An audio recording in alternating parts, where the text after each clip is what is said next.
শ্রমিক ভট্টাচার্য রাজনৈতিক নেতা, বিকাশ দা আইনজীবী, কিন্তু বিকাশ দাও রাজনৈতিক নেতা। এরা দুজনেই আমার খুব প্রিয় মানুষ।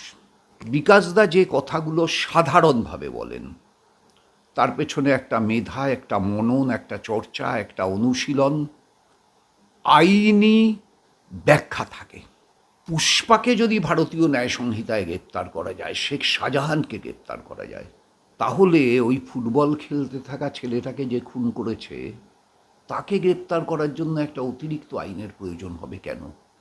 এই আইনটা কতটা গুন্ডা দমনের প্রয়োজনে ব্যবহৃত হবে এবং কতটা বিরোধী কণ্ঠস্বর দমনের প্রয়োজনে ব্যবহৃত হবে, এ প্রশ্নটা জেগে থাকছে। বিজেপির সরকার বলছে গুন্ডা দমন আইন আনবে, তো সেটা কি হবে? তার কোথাও কি কার্যকারিতা আছে আদৌ? দেখুন, গুন্ডা দমন আইন সরকার এনেছে, আনবে না, এখন এনেছে। আচ্ছা, এই যে ফলতার পুষ্পা, সে কি গুন্ডা দমন আইনে গ্রেপ্তার হয়েছে? না, ভারতীয় ন্যায় সংহিতাতেই গ্রেপ্তার হয়েছে। শেখ শাহজাহান ভারতীয় ন্যায় সংহিতাতেই গ্রেপ্তার হয়েছে। শওকাত মোল্লা ভারতীয় ন্যায় সংহিতাতেই গ্রেপ্তার হয়েছে। এইরকম অজস্র নাম বলা যায়, কয়েক হাজার নাম বলা যায়, যারা ভারতীয় ন্যায় সংহিতাতেই গ্রেপ্তার হয়েছে। তাহলে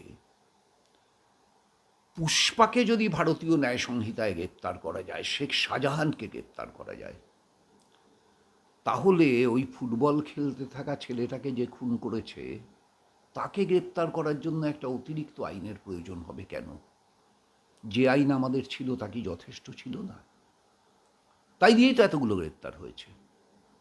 এই মুহূর্তে যত লোক বিভিন্ন জেলখানায় জেল খাটছে গুন্ডামস্তানরা, সকলে তো ভারতীয় ন্যায় সংহিতাতে অথবা তার আগে যে আইন ছিল সেই আইনেই গ্রেপ্তার। তাহলে এই আইনটার এক্সট্রা ইমপ্লিকেশনটা কোথায়? এইটা যতক্ষণ পর্যন্ত সরকার স্পষ্ট করে না বলতে পারছে যে পুরনো আইনে এটা ছিল না, এই আইনে এটা আছে। সেটা কি? পুরনো আইনে এটা ছিল না যে পুলিশ তার ইচ্ছে মতো কাউকে 1 বছর আটকে রাখতে পারবে, এই আইনে এটা আছে। এটা তো সংবিধান বিরোধী। পুলিশ কখনো বিচারক না, সরকার, মুখ্যমন্ত্রী, প্রধানমন্ত্রী কেউ বিচারক না, বিচারক আদালত। আমাদের সংবিধান তাই বলে। সংবিধানের 4টে স্তম্ভের একটা সবচাইতে গুরুত্বপূর্ণ স্তম্ভ জুডিশিয়ারি। এটা ভেঙে গেলে গোটা সংবিধানের 4 পেয়ে টেবিলটা ভেঙে কাত হয়ে যাবে।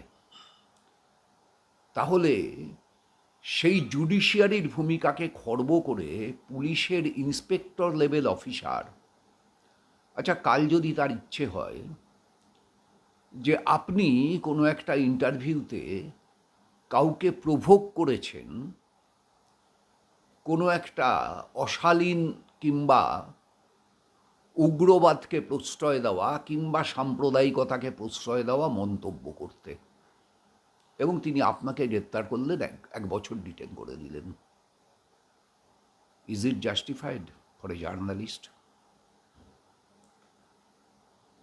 ফলে এই যে আইনটা, এই আইনটা কতটা গুন্ডা দমনের প্রয়োজনে ব্যবহৃত হবে এবং কতটা বিরোধী কণ্ঠস্বর দমনের প্রয়োজনে ব্যবহৃত হবে, এ প্রশ্নটা জেগে থাকছে। এ প্রশ্নটার সদুত্তর প্রয়োজন।